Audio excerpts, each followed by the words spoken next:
Hey everybody. Two things happened in the last couple of weeks that should all give you hope.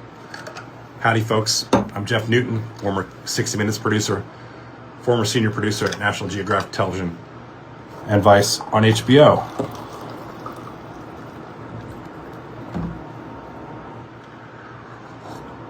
So here's what's happened this last few days.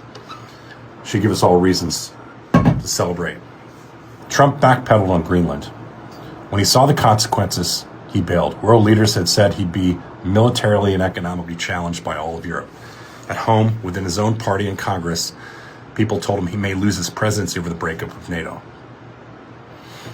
When he saw he was losing his grip on Minneapolis, he flinched as well, fired the fascist Greg Bovino and began backpedaling, all because of massive demonstrations and the loss of two brave souls, Renee Good and Alex Preddy. So the lessons here are pretty clear.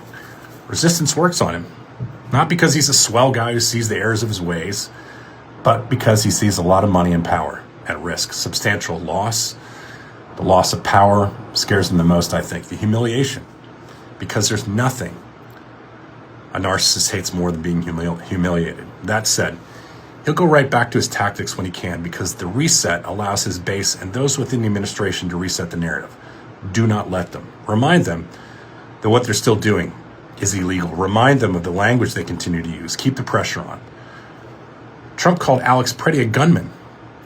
He wasn't any more of a gunman than the farmer in my local diner with a concealed carry permit is a gunman.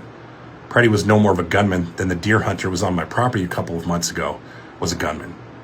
Stephen Miller labeled him as a, quote, would-be assassin. Media people need to start forcing Miller to answer this question. What proof do you have of this? Because you're smearing his good name, because people at the scene said he was going for donuts. Kristi Noem smeared him as a domestic terrorist. We need to ask Kristi Noem, what proof do you have of this? From his computer? From his social media feeds? Did you find a manifesto? Did you have a target list you found? Kash Patel, head of the Federal Bureau of Investigation, the most cautious of all American law enforcement agencies, suggested he was all of the above because he was simply carrying a gun. So, now that's the standard. So let's be clear. He wasn't at a rally or a protest. He was observing an ICE immigration action. His only weapon was his cell phone camera. And here's another question. Should we now start talking about the gun problem?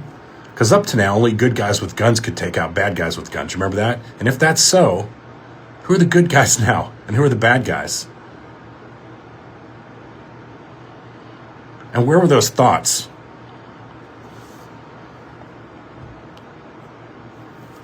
And prayers from all of our MAGA friends for the ICU nurse who treated American war veterans and whose colleagues called him kind man, who stood regularly for the rights of others. Here's another question for them all. In America, we're supposed to have the presumption of innocence until proof of a crime is submitted through thorough investigations. And when the person lives, they file criminal charges against them. Do the remarks from these U.S. leaders, if we want to call them that, mean we've formally abandoned that notion? Or is it now up to his friends and families to prove they weren't all these terrible things, domestic terrorists, would-be assassins, gunmen? Here's the final thought for the day. Some of the agents from Preddy's shooting have allegedly been put on administrative leave. To me, this is just a way to shield them from public view and avoid charging them with crimes. The question I now have is, when does an apology come from Stephen Miller, Kristi Noem, Kash Patel? When does Donald Trump say he's sorry for saying this man was a gunman?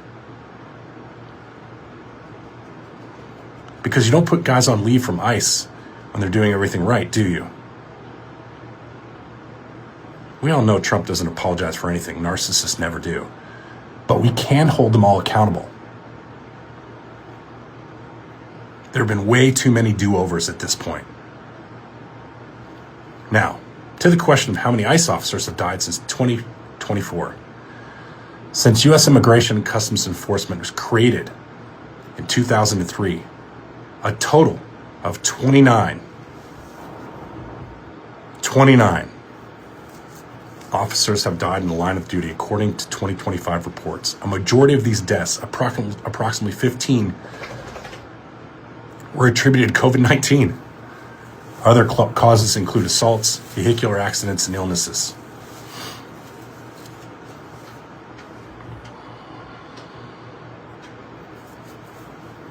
When we see these clowns in the streets, these ICE guys, many of them are wearing police badges on their military-grade flak vests. Their faces covered to conceal their identities, Kevlar special operations vests puffing out of their already inflated chests and egos. Kevlar helmets further conceal their faces from public scrutiny. It doesn't seem very police-like to me. Not like any police I've ever seen before. Common police motto. You see it all around the country: protect and serve. But in 2025, Trump's first year of his second term, 32 people died in ICE custody, making it the agency's deadliest year in more than 2 decades. So, while there is hope to be given for the last couple of weeks, with Greenland and Minnesota showing signs Trump's vulnerable to pushback, it's important to remember his private police. They still exist, and there's more work to be done. All right. We have a Substack page with free and paid subscriptions available. If you like what we do here, go find it From the Writer's Cabin. We'd love it if you shower us with your support on that platform. It allows us to continue this work and grow our audience so we can widen our influence on those decision makers that matter. You and me are members of Congress, even those within the White House who may be listening, considering how to escape the situation they now find themselves in. So, like, follow, and share. Constructive comments are always welcome. Thanks for listening, Misfits. See you next time.